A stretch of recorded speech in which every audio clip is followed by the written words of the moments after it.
जैसे ही वह आदमी और औरत मिले, वे बेचैनी से पोकर खेलने लगे।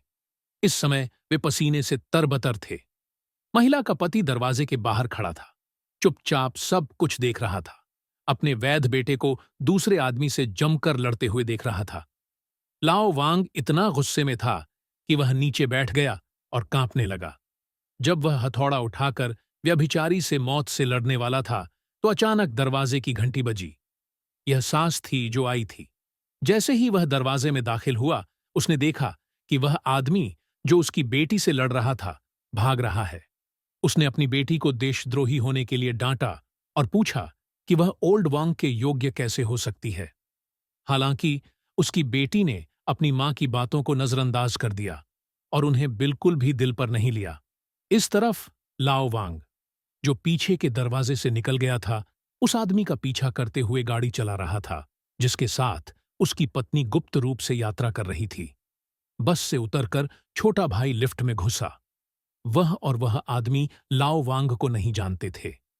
अपने सामने खड़े लंबे और तगड़े आदमी को देखकर लाओ वांग ने तुरंत अपनी पहचान खो दी और उस आदमी की गर्दन पर लिपस्टिक का निशान अभी अभी के दृश्य को याद करके लाओ वांग का गुस्सा फिर से भड़क उठा।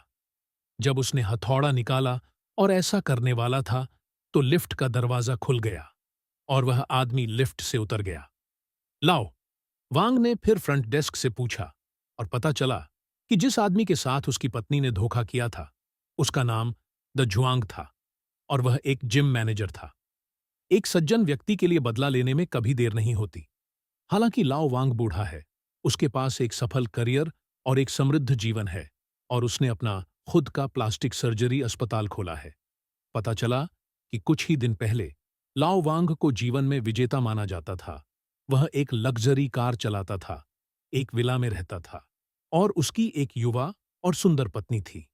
लेकिन जैसे जैसे वह मध्य आयु में पहुंचा, लाओ वांग की शारीरिक शक्ति दिन प्रतिदिन कम होती गई और उसकी क्रूर पत्नी उसके लिए चिंता का विषय बन गई।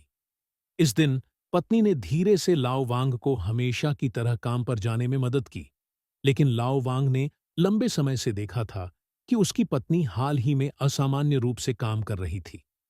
न केवल वह उसके प्रति ठंडी थी, बल्कि वह अक्सर अजनबियों को भी बुलाती थी। लाओ वांग ने अपनी पत्नी के साथ संवाद करने की कोशिश की, लेकिन उसने सीधा जवाब नहीं दिया। निश्चित रूप से लाओ वांग के काम पर जाने के बाद उसकी पत्नी की अभिव्यक्ति अचानक डिग्री बदल गई।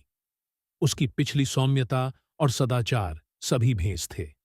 फिर उसकी पत्नी ने सेक्सी पजामा पहना, एक सिगरेट जलाई, बिस्तर पर लेट गई और अपने प्रेमी दा झुआंग को बुलाया। लेकिन जो वह नहीं जानता था, वह यह था कि लाओ वांग सिर्फ काम पर जाने का नाटक कर रहा था, लेकिन यह पता लगाने के लिए घर लौट आया कि क्या चल रहा है। जैसे ही वह दरवाजे में दाखिल हुआ, उसने चूहों की तेज आवाज सुनी